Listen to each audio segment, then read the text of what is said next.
Hello folks, Laurie here. How are you all this wonderful day?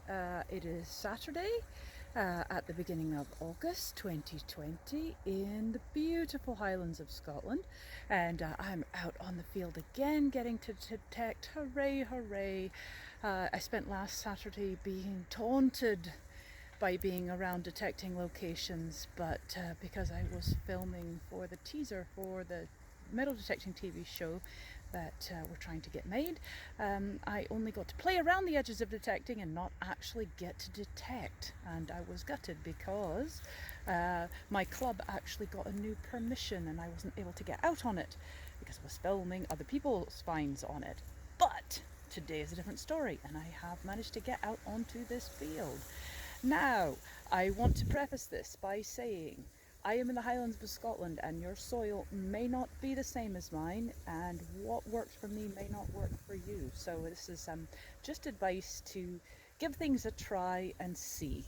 It works for me here, but if you are in a very different part of the world and your soil type is different, it may not work for you.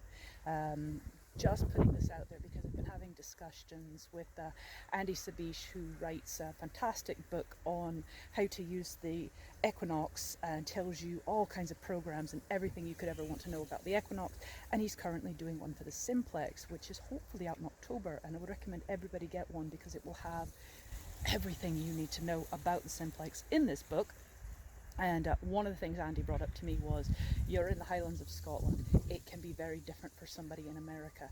So the soil conditions and the mineralization and things could change what works for you to working for other people. So I just wanted to put that out there, that thinking about where I am and what type of soil I am in versus where you are and how where you are reacts to things. So please let me know if you're trying stuff and you're in North America, you're in South America, you're in other parts of Europe.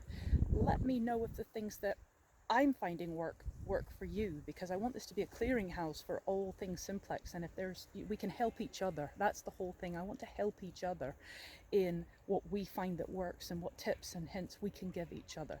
So 2 minutes worth of bump from me, and that's not what you want to see. You want to know stuff about Simplex and you want to know what's happening. So I am in a field that is a former raised beach. It used to be underwater. It is now not. It hasn't been for many hundreds of years. It has got some history to it relating to Bonnie Prince Charlie and the 1745 uprising in Scotland when the Jacobites faced off against Mother England, and all sorts of things happened up here. So this field definitely has some history for that. But it also has a lot of something that is either charcoal or coke. And now I am not a geologist and I am not experienced enough to know how to tell the difference between the two. But it's odd because some of them react and some of them don't. I think there were campfires here, plus this village is also had some industry. So coke is the product that was used in heavy machinery like trains and also in heavy industry because it burned longer and hotter than charcoal. So it's, I believe, more dense. And it is definitely got a nasty habit of turning up on the Simplex and you finding it and it ringing out really nicely. There are pieces of things on this field. I don't know if they're remains of campfires or they are remains of industry. Some react, some don't, and I'm going to show you that, and I'm going to show you how I'm deciding what to dig and what not to dig. And hopefully some of you will have ideas also when you watch this. I've had some questions about coke from viewers, and so this field is really good opportunity to show the things that are sounding off and what they're sounding like versus the things that don't sound off, and let's have a look. So I'm going to flip you around and show you sort of what the ground looks like. It's very, very sandy because it was a raised beach. It's beautiful to dig. It's nice and short, but it is got these bits of inclusions in it that the Simplex is finding sometimes. So let's turn you around and let's show you what we're seeing. Okay, so this is the ground. I'm actually come down in a little hollow of whin bushes to block the wind so you can hear me better. But if we can come along here, so this thing is an example of the sorts of things that are all over the ground in this field. There are some things there that are actually bits of whin bush, but there's another piece there, and here's some little pieces here. Now the Simplex doesn't see all of them. It's only catching some, and it's not about size. I know, size matters, but not in this instance, not with this particular material, whatever it may be. So let's come back out here and I'll show you. I'm on this bit where there's quite a lot of sand. You can see there's bits of pottery poking up. It's a very, very interesting field, but it does have, you can see the black scatters here, something like this, which actually appears to have even a bit of iron staining on it, bits there. So charcoal or coke, bits here, bits here.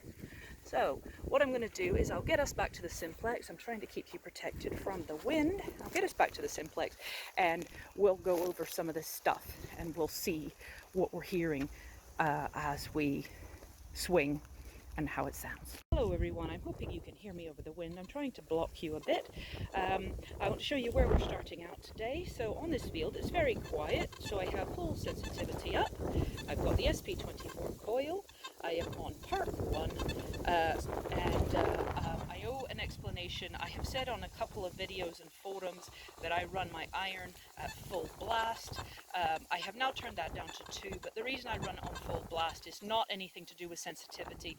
It's the audio. It's because I have a bit of a hearing loss, and that actually puts it to where I can hear it nicely with the signals because of the frequency of the iron sound itself. So you don't need, as long as you can hear it, put it on 1. As long as you can hear it in contrast to the signals in the ground, that's just what you need. You don't necessarily need it on 3. That's just for defos like me. So I have ground balanced it. It has ground balanced at 86.2. Remember, always ground balance, and change when the soil conditions change, or every 30 minutes or so, just check it. And if you change modes, the ground balance will stay the same. That's not a problem, but your sensitivity will be locked to the mode. So if you change to a different mode and you had that, say, on 3 the last time, it will stay on, it will go to 3.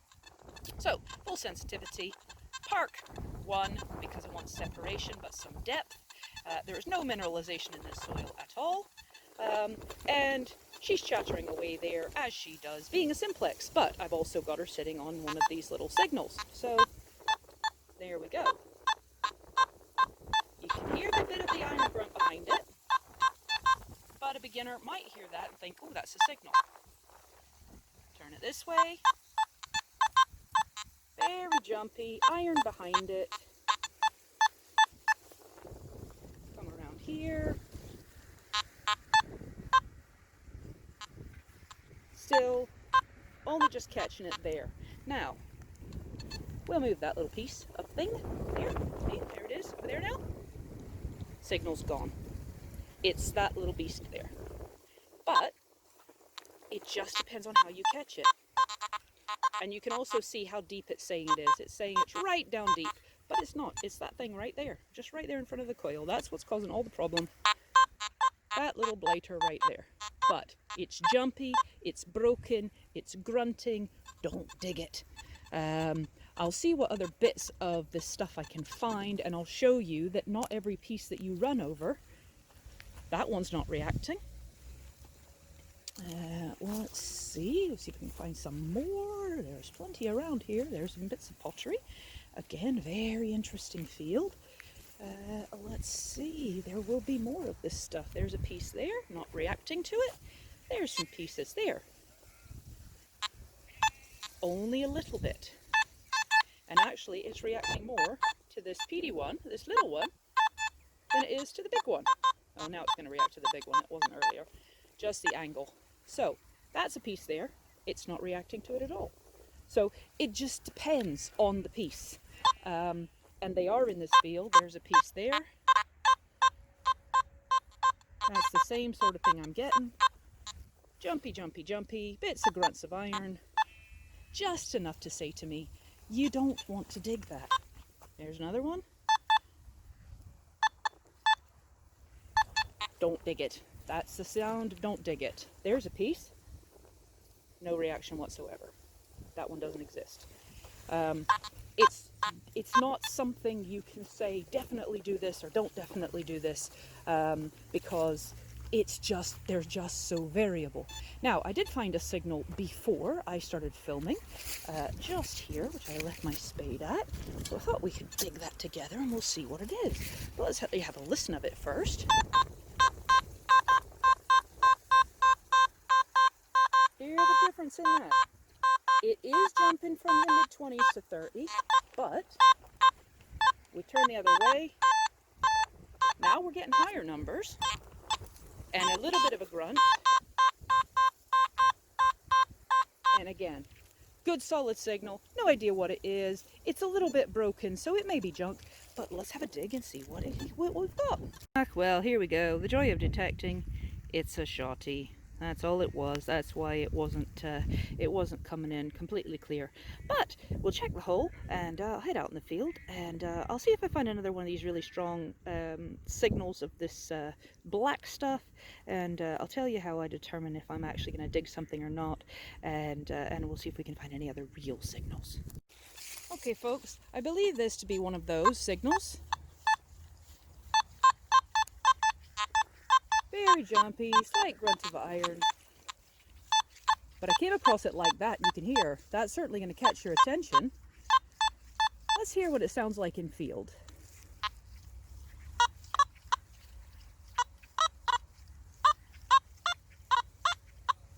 Still broken, still jumpy. Part 2.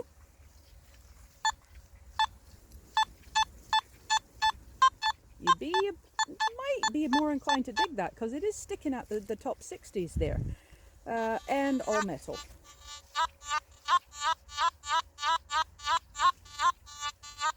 It's just all over the place and all metal. And that could be one way that you test these things. You could come over to it and you could go, what's it doing in all metal? And I'm not sure if you can see because of the glare, you can see those numbers, but it is all over the shop and even got some knots. So let's go back to this. Let's pinpoint where this thing is and I'll dig it up so you can see that it is one of those signals. Probably I wouldn't have dug this if I wasn't doing this for the video, but I just thought that it would be a good example to show you how I eliminate something. So you've seen the wiggle test that I've done. So basically you get the signal, wiggle yourself. It's not over here, it's not up here, it's not over here, it's right there. So it's little, back, back, back, back, back, wiggle, wiggle, wiggle, wiggle, wiggle, drops off, it's right in front of the coil. So let me dig this up and I'll show you what we've got.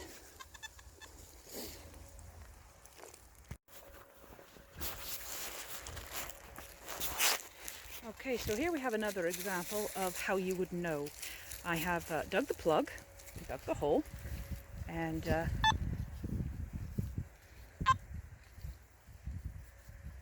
signal isn't coming out again. It's gone. Hear that scratchy? That's it. It also will not show up on the pinpointer. If you try it on your pinpointer, at least if you have a pulse dive, it will not see it. You can hold one of those things straight up to the pinpointer and it will not see it.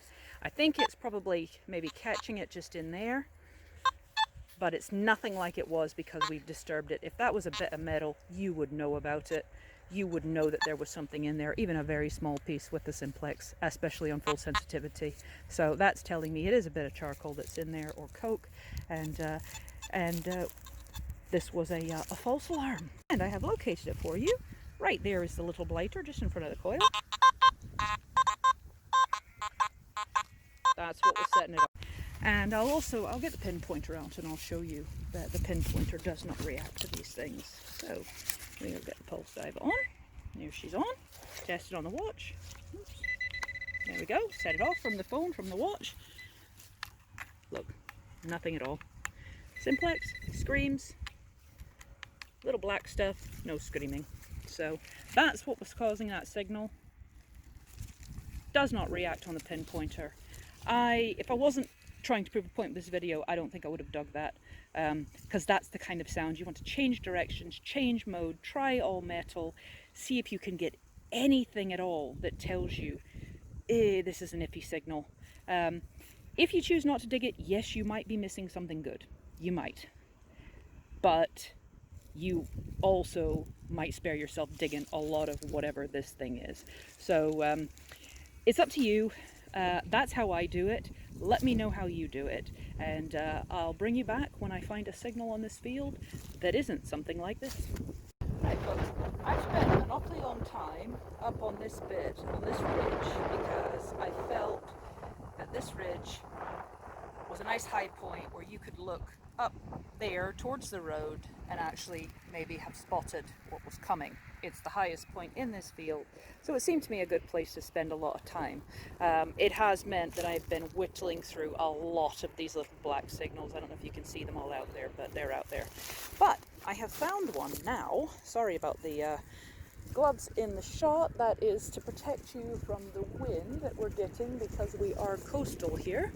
I have found a signal that I believe is one worth digging. So I'm going to let you hear. It's very busy. That's on Park 1. That's sort of what I came across, was that. And it's like all over the place, but there was something about it. It was just clustered together enough on enough tones and VDIs that I thought, yeah, okay, let's try it in part 2, where we get better separation. Look at that. We can get that right down. That is not breaking up. That is not doing anything weird. That little coil, I believe, can narrow in enough on that to tell me that is something. I'm going to dig it up and then I'll let you know what it is. And here we go, folks. Here we have our signal. It's obviously a cover, a lock that probably was on a traveling chest of some sort. But, oh, sorry about the wind, I forgot to block you. But it's an absolute stonker of a signal. It is copper alloy, and there you go. That was what we were looking for. It's round, it's big, it could have been a coin. That was the sort of solid tone, as opposed to that tone of that other type of rock that we've been hearing, that whatever that black stuff is, the coke or the charcoal. It was something I could pinpoint out, and it stayed stable on the VDI, stayed stable on the tones in my ears. It didn't break up. It was something I just really had to whittle out, but it was there and it told me the difference. So I'm hoping that you can hear the difference, and if I come across, when I come across another signal in this field, I'll record that one for you too.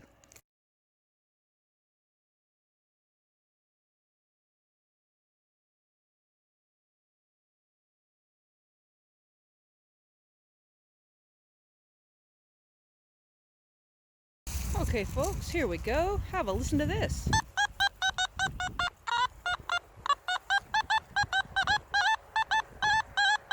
That's the sort of signal you're wanting to find. So, let's wiggle off of it. Right there. So, let's have a look and see what this might be. Just bring you back once I've got the plug. Okay, so I've got it open. I haven't checked with the detector whether it's in the clod or in the ground, so let's check with a pinpointer.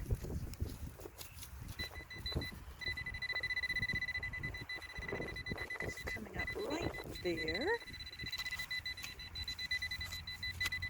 Let's see if I can see anything.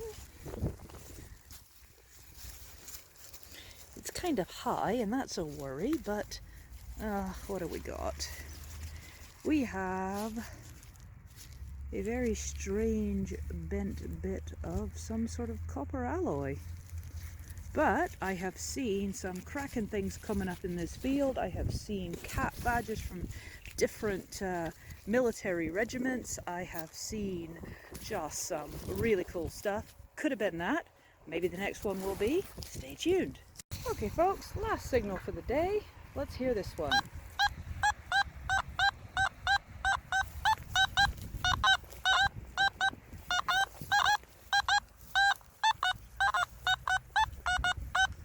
A little bit jumpy, tiny grunt of iron, but very different to a lot of the other stuff in this field. So we are going to dig it I'll let you know after.